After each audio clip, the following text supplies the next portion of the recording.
First of all, you could be coming up against two of your Manchester United teammates on Thursday, Christian Eriksen and Rasmus Højlund. Can you just tell us a little bit about what they're like as teammates and what would it be like to play against them? And also the incredible journey that Christian Eriksen has been on over the past 3 years. Yeah, I mean, they're both great teammates to me. Obviously, me and Rasmus are quite young, so we're quite close in the team. We're always around him and stuff. And then Christian, I've learnt a lot from him. Watching him last season when I wasn't playing so much and learning, trying to pick up things from his game as well. And then obviously the great journey he's been on since the last Euros has been amazing.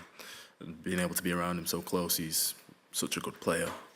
But yeah, if I'm to play on Thursday, I'll have to put all that to the side and compete against him and hopefully get the win.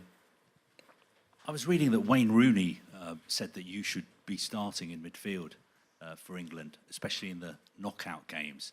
He said you are a more solid option than the other players that the manager could pick to play alongside Declan Rice. How much of a solid option do you think you are? And how ready are you if you're called upon to start?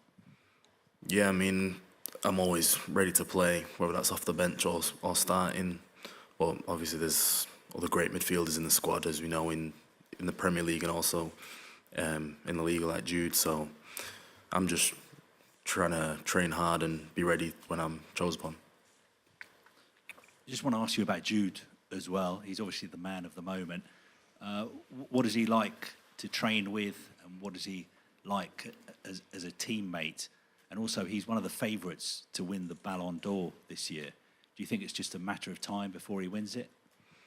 Yeah, definitely. I mean, everyone knows how great of a player he is. I mean, we see it every day in training here, and such a nice guy as well.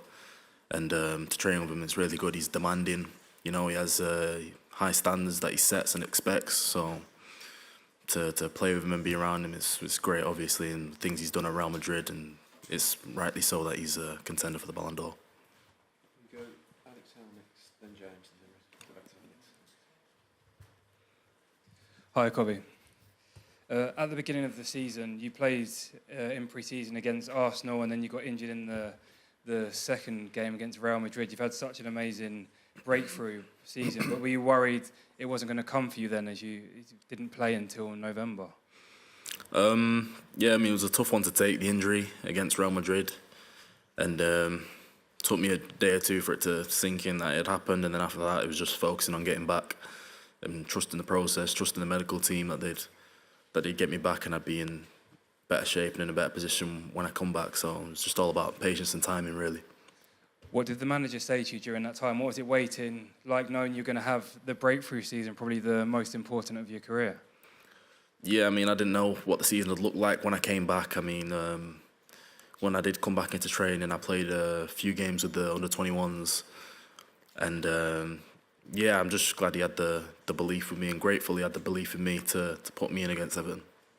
And finally, we found out that the England players are drinking pickle juice to battle cramp. Have you tried it yourself? No, I've not tried pickles. I've not even seen that, but I didn't even know that was a cramp fix. Maybe I'll have to try it, but no, I've not done it yet. James Ollie. Yes. Hi, Kobbie. You're talking about, obviously, Erik ten Hag there. Just wanted to get your reaction to him staying at Manchester United, because obviously that was a bit uncertain when you left to join up with the England squad. Yeah, obviously happy to be building with him. I mean, he's already got 2 trophies. Hopefully there's more to come. And yeah, it's nice to have that peace of mind that we know what manager we're going back to in the new season. Do you feel you probably wouldn't be sitting there now with England part of the Euro 2024 squad if it wasn't for him? Yeah, I'm so grateful for him that he put so much trust in me and believed in me to play in the team. And yeah, I can't thank him enough. And also, it was reported earlier this year that the Ghanaian FA tried to convince you to play for Ghana. Was that true, and was it close? Were you tempted? Obviously, proud of my Ghanaian heritage, and there was speculations and whatnot. But yeah, I mean, it's always been a dream to play for England, so I'm happy to be here. So that was never sort of a serious option for you, I guess? Considered, but I wanted to play for England. Thank you. Henry Winter. Hi, Kobbie. There was a moment in the Brentford game when you had Ivan Toney to your left and Johan Visser to your right, and you had what looked like half of Brentford's midfield behind you. And Nana had the ball and he rolled it out and you just took it on the half turn. Have you always had that fearlessness? Was there anyone that you learnt from or looked at who played that position? I mean, growing up, I always looked up to attackers because I was an attacker. You know, I was a striker for most of my academy days, and so I loved being on the ball. And I don't know, maybe playing futsal, I was just always comfortable taking it in tight areas and like to turn and go forward with it. So you had a background in futsal. That was Yeah. Right. Presumably playing locally and. Yeah, just locally. Thank you. Okay, over there next, use one of these microphones as well. Pass the microphone. And then Ewan, we'll come to you yourself then. Yeah. So, Kasper Pagh from Danish media, Bold. Kobbie, you earlier said, now you already talked about Christian Eriksen and Rasmus Højlund. You earlier said that Rasmus Højlund is one of you guys. Have you been texting to him before this game and during the Euros? No, I've not spoke to him recently, but I'll probably leave that for after the game. You know, focused on what's going on here, and then maybe after the game I'll speak to him. Could he be a guy that would send you a message before a game? Maybe, I don't know. I've not played against him before, so we'll see. And how good friends are you playing together in Manchester United? Yeah, really good friends. I mean, it's good to have them relationships on the pitch, and obviously build them off the pitch and around the training ground. So, yeah, it's good to have them around. Thank you. Thank you. Just down to Ewan in the middle of the black shirt, and then Faye Carruthers. Hi, mate. Jude Bellingham described Bryce as one of the best players in the world in his position after the game the other day. I'm just wondering what it's been like to play alongside him in your early senior international career. What's your relationship like with him on and off the pitch as well? Yeah, Deck, he's such a good player, so reliable. I mean, he's so good on the ball and dominant in the midfield. So when I did get to play against him, it's always a joy, you know, to have someone so strong on the ball next to you, and you can always trust him no matter where you are on the pitch. Also, is it kind of a testament to how good he is that people would stop talking about his transfer fee pretty much immediately into last season? Yeah, I mean, you think everyone knows he's worth every penny. He's such a good player, and he's proved that in the Prem and also in the international level. And also, just how easy it is to play alongside someone like that, who's such an all-rounder, can drive forward with the ball, can defend, he's making interceptions, all that kind of stuff. How easy is it to play alongside someone like that? Yeah, it frees me up a lot and allows me to also go forward and attack because I always know I can trust him there, and then when he goes, I can sit for him as well. So it's a dream. Cheers. Okay, Faye Carruthers. Hi, Kobbie. Nice to see you. I'm wondering how the intensity of the game, did it surprise you, or were you expecting it against Serbia the other night? And what instructions Gareth Southgate gave you when you came on? I expected the intensity. The atmosphere as well was great that night, and from the England fans and from the Serbian fans as well. But it was just more to see out the game, and the first game's one of the most important, and so to just see that out is just the best start we can have. We saw you all out on a bike ride yesterday, and a lot's been made about the bonding that you need to do, because a lot of these players, yourself included, haven't been part of the senior squad before. How is the bonding going? No, really good. It's such a good squad and gelled so well, and they've all been very welcoming to me and also the other new guys as well. So couldn't have been any better. Just finally, ahead of Denmark, if you do get to start or come on again as a substitute, what are you expecting, particularly from that Danish midfield? Very technical, like Christian Eriksen, so they'll be good on the ball, and we can't underestimate how good they will be. Thanks, Faye. Pierre. Hello, I'm Pierre from newspaper L'Équipe, French newspaper.